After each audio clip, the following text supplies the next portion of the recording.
Hello everyone, welcome to 10th science in tech पढ़ाई। आज हम लोग साइंस का पहला चैप्टर डिस्कस करेंगे, केमिकल रिएक्शंस एंड इक्वेशन, जिसमें कि आता है chemical reactions and equation, balancing of chemical equation, types of reaction, corrosion, rancidity. एक एक करके डिस्कस करते हैं इन्हें। केमिकल रिएक्शंस को हम लोग डेली बेसिस की कुछ प्रोसेस के अकॉर्डिंग समझेंगे। क्या आपने कभी सोचा है कि मिल्क को रूम टेम्परेचर में जब गर्मियों के दिन छोड़ दिया जाता है तो क्या होता है? आयरन नेल्स, लोहे की कोई कील अगर ह्यूमिड एटमॉस्फेयर में छोड़ दी जाए तो क्या होता है? Grapes get fermented, food is cooked, खाना बनाते हैं तो क्या होता है? सारे सवालों का एक ही जवाब है, सबके केमिकल चेंज होते हैं। तो केमिकल रिएक्शन को हम इस वे में समझ सकते हैं, whenever a chemical change occur we can say that chemical reaction has take place. अगर जब कभी केमिकल चेंज होंगे तो हम ये मान लेंगे कि वहाँ पे केमिकल रिएक्शंस हुई है। तो केमिकल रिएक्शन की यही डिफिनीसन हो जाती है, whenever a chemical change occurs we can say that a chemical reaction has taken place. इसका एग्जाम्पल है rusting of iron. Chemical equation, equation can be expressed symbolically by using chemical equation। Chemical equation को symbol के form में express करना ही chemical equation है। A word equation shows change of reactant to product through a arrow placed between them. ठीक है, equation, जो word equation है वो ये शो करता है कि प्रोडक्ट और प्रोडक्ट से जो रिएक्टेंट चेंज हुआ है। एग्जाम्पल से देखते हैं, जैसे नीचे magnesium plus O2 arrow MgO। तो वर्ड इक्वेशन है वो रिएक्टेंट का प्रोडक्ट में चेंज होना शो करता है, और वो जो चेंज होता है उसको हम इक्वेशन बोलते हैं। और वो किसकी हेल्प से शो करते हैं? हम एरो की हेल्प से। एरो के पहले का जो होता है वो रिएक्टेंट होता है, एरो के बाद का जो होता है वो प्रोडक्ट होता है। We can observe chemical reaction by observing change. हम केमिकल रिएक्शंस हो रही हैं, ये कैसे ऑब्जर्व करेंगे? Change in state, state change हो रहा हो, कलर चेंज हो रहा हो, कोई गैस का इवोल्यूशन हो रहा हो, या टेम्परेचर चेंज हो रहा हो। बैलेंसिंग इक्वेशन, केमिकल इक्वेशन को बैलेंस कैसे करते हैं? बेसिकली हमेशा ये क्वेश्चन आता है, एग्जाम्स में भी आता है, बहुत इंपॉर्टेंट पार्ट है कि बैलेंस इक्वेशन क्या है, या balance the following equation. Normally ये क्वेश्चन आता है। We can balance chemical equation so that number of atoms of each element involve in the reaction remain same at the reactant and product. ठीक है, हमें chemical equation को ऐसे balance करना है कि सारे एलिमेंट्स के एटम जो रिएक्शन में इन्वॉल्व हुए हों वो रिएक्टेंट और प्रोडक्ट दोनों साइड सेम हों। सिंपली बोल सकते हैं कि दोनों साइड रिएक्टेंट और प्रोडक्ट के जो नंबर ऑफ एटम्स हैं एलिमेंट के वो सेम होने चाहिए। एग्जाम्पल के लिए देख सकते हो आप, FeS2O चेंज हो रहा है Fe2O। नॉर्मली इसको बैलेंस करके आप 3 नॉर्मल आगे डिस्कस करते हैं कैसे हुआ, ये तो एग्जाम्पल हो गया।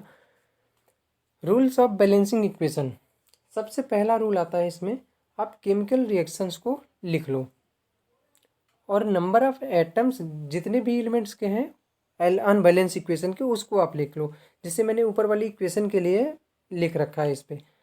आयरन हमारा Fe को आयरन बोलते हैं। Fe हमारा रिएक्टेंट्स में 1 है, प्रोडक्ट में 3 है। हाइड्रोजन रिएक्टेंट में 2, प्रोडक्ट में भी 2 है। ऑक्सीजन रिएक्टेंट में 1, प्रोडक्ट में 4। तो नॉर्मली हम पहले स्टेप में केमिकल इक्वेशन को लिख लेते हैं कि कौन सा एलिमेंट कितने प्रेजेंट है रिएक्टेंट में, कितने प्रेजेंट है प्रोडक्ट में।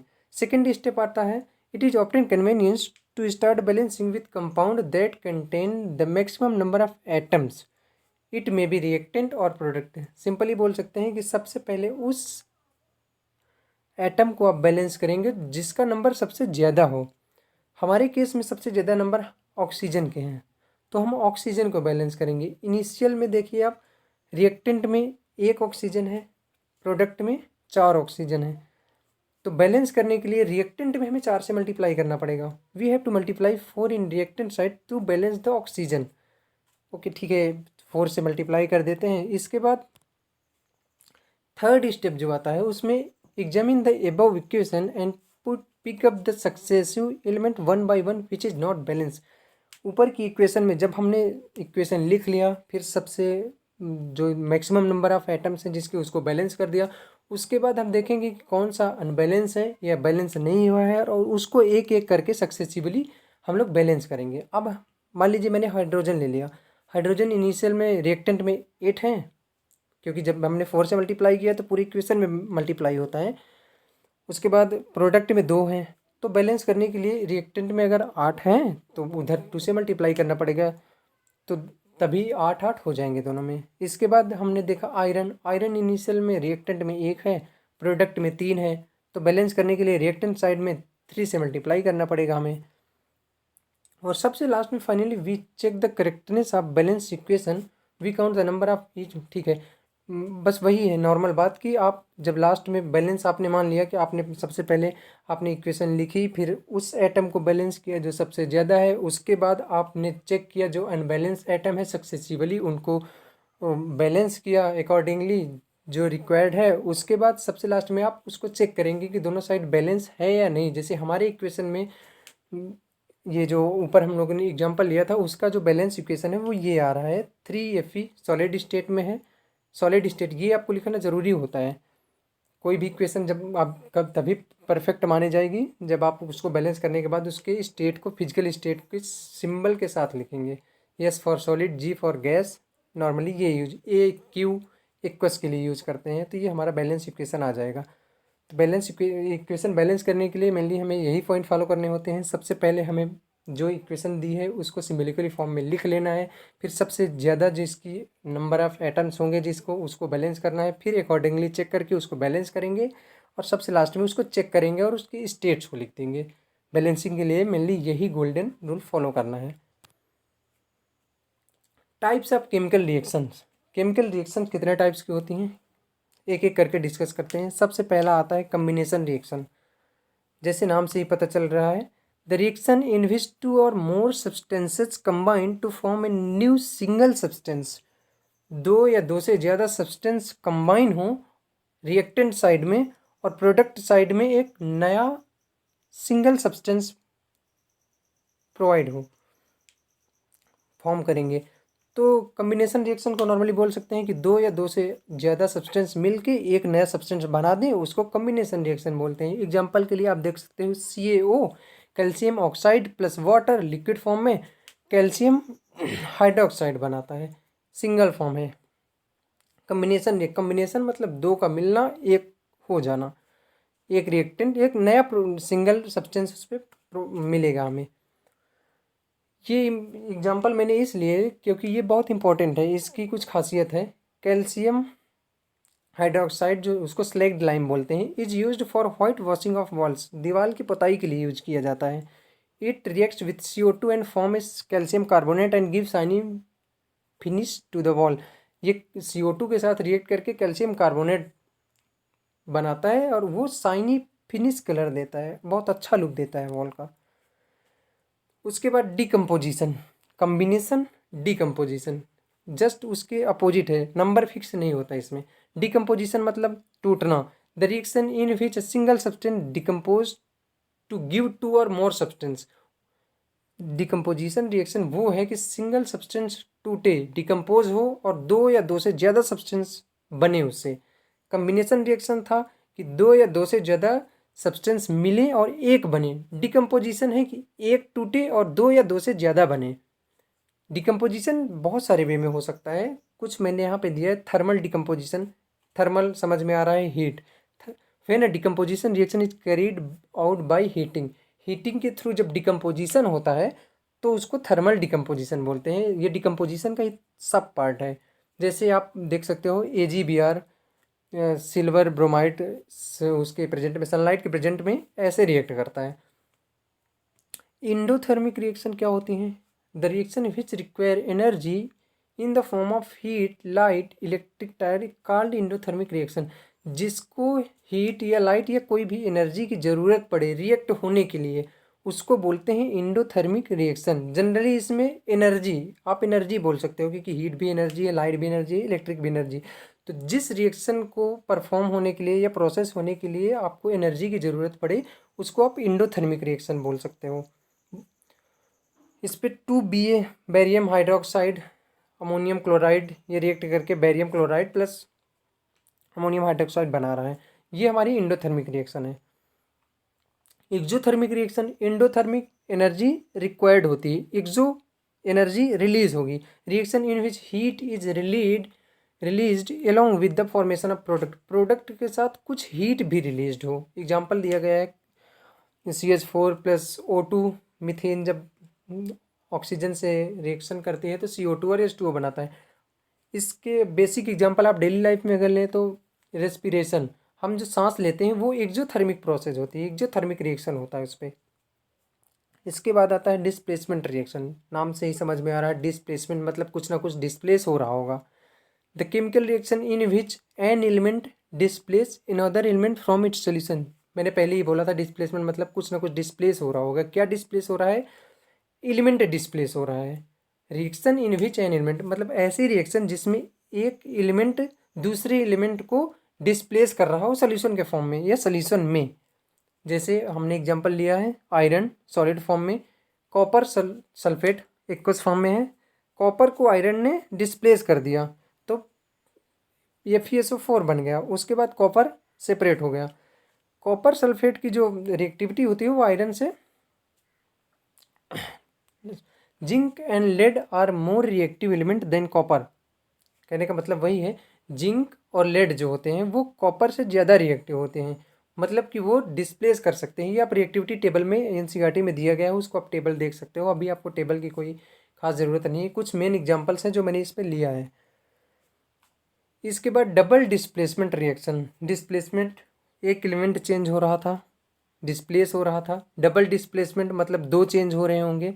तो इस पे the reaction in which two different atoms और group of atom are mutually exchange. Mutually मतलब अगर मैंने आपको चेंज किया तो आप मुझे चेंज करोगे। तो बेसिकली इसमें होता है कि दो एलिमेंट्स जो या जो एटम होते हैं दो, वो एक दूसरे को एक्सचेंज करेंगे। जैसे यहाँ पे Na2SO4 BaCl2, ये इसमें एक में सोडियम है एक में बैरियम है।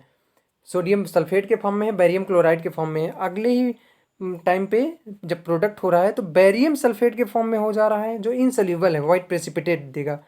और NaCl साल्ट आप जानते ही हैं, वो पहले बैरियम क्लोराइड के फॉर्म में था, अब सोडियम क्लोराइड के फॉर्म में हो गया। पहले सोडियम सल्फेट के फॉर्म था, अब बैरियम सल्फेट के फॉर्म में हो गया। मतलब दोनों ने, सोडियम और बैरियम ने एक दूसरे को डिस्प्लेस कर दिया, इसलिए इसको डबल डिस्प्लेसमेंट रिएक्शन बोलेंगे। A white substance is form due to above reaction the insoluble. ठीक है, जो ये बैरियम सल्फेट इनसोल्यूबल फॉर्म होगा ये व्हाइट कलर का होता है, मैंने पहले ही बोला था। The insoluble substance is called precipitate. Precipitate क्या होता है? जो insoluble substance during the reaction product के साथ बनता है उसको प्रेसिपिटेट बोलते हैं। वो नीचे, प्रेसिपिटेट मतलब बैठ जाना, नीचे प्रेसिपिटेट हो जाता है।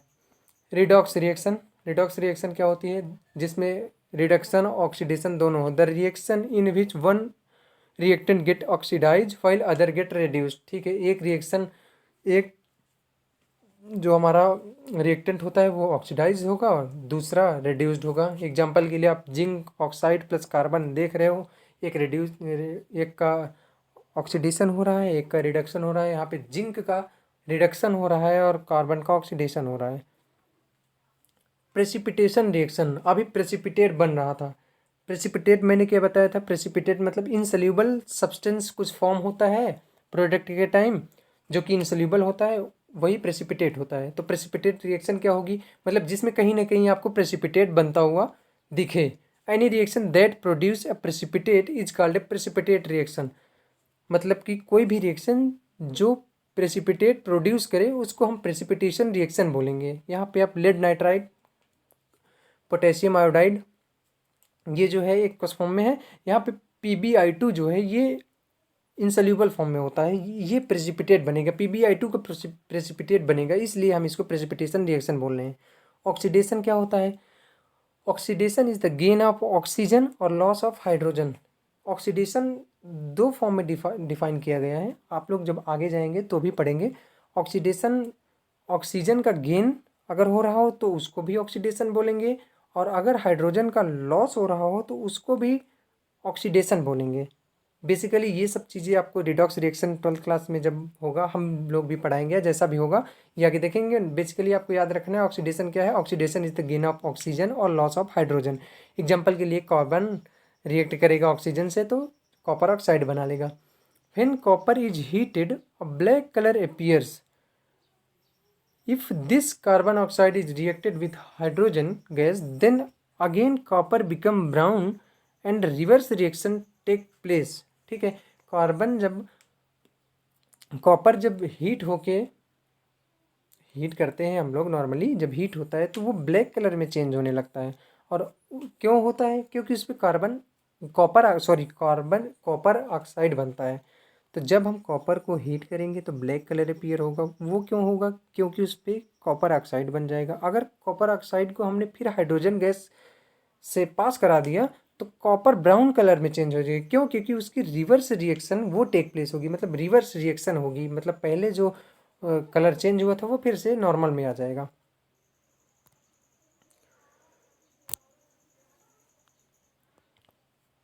इसके बाद आता है corrosion and rancidity. Corrosion, when a metal is attacked by a substance around it such as moisture, acid. ठीक है, आप लोगों ने देखा होगा लोहे की कोई कील या लोहे का कोई सामान पड़ा रहता है बारिश के टाइम मॉइस्चर में या एसिड के, तो वो उस पर रेड कलर का कुछ हो जाता है, उसको बोलते हैं कोरोजन। कोरोजन मैं नॉर्मली बता रहा हूँ बेसिक लैंग्वेज में। Corrosion is the wearing away of metal due to chemical reaction. Chemical reaction की वजह से अगर कोई भी मेटल खराब हो रहा हो या वियरिंग अवे उसका हो रहा हो तो उसको कोरोजन बोलेंगे। Corrosion is the wearing away of metal due to chemical reaction. Example के लिए आप देख सकते हैं रेडिश ब्राउन कोटिंग जो आयरन में हो जाती है ना, मैंने बताया ना रेडिश कलर का जो हो जाता है नॉर्मली कोरोजन के टाइम, आप अगर एसिड में या मॉइस्चर में रख दोगे तो वो हो जाता है। ब्लैक कोटिंग ऑफ सिल्वर में आप लोग देखते हो घर का सामान होता है कुछ, उसमें ब्लैक कलर की कोटिंग होने लगती है, तो वो भी कोरोजन के पार्ट में ही आता है। तो कोरोजन आयरन में भी होता है, कोरोजन सिल्वर में भी होता है, मेटल्स में कोरोजन होता है। Rancidity, when fat and oils are oxidized they become rancid and their smell and taste change. ठीक है, आप लोगों ने देखा होगा जब फैट या ऑयल ऑक्सीडाइज्ड होंगे, ऑक्सीडेशन रिएक्शन ऊपर पढ़े थे कि ऑक्सीजन का गेन हो या हाइड्रोजन का लॉस हो, उसको ऑक्सीडेशन बोलते हैं।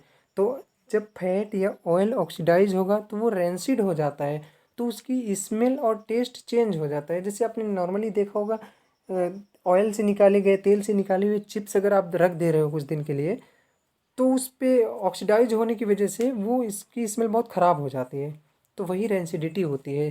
मतलब बेसिकली इसको भी कोरोजन के फॉर्म में ही ले सकते हो आप, लेकिन डेंसिडिटी कहाँ होती है? फैट और ऑयल दो में होती है जो ऑक्सीडेशन के थ्रू होती है। ठीक है, antioxidant are added to food containing fat and oil.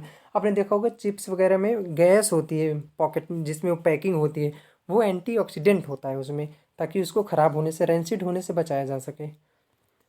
तो यहाँ पे आप लोगों का first chapter basically normally complete होता है। अगर आपको ऐसे वीडियोज़ और चाहिए, आगे के चैप्टर्स पढ़ने हैं, तो प्लीज़ हमारे चैनल को सब्सक्राइब करिए। Thank you.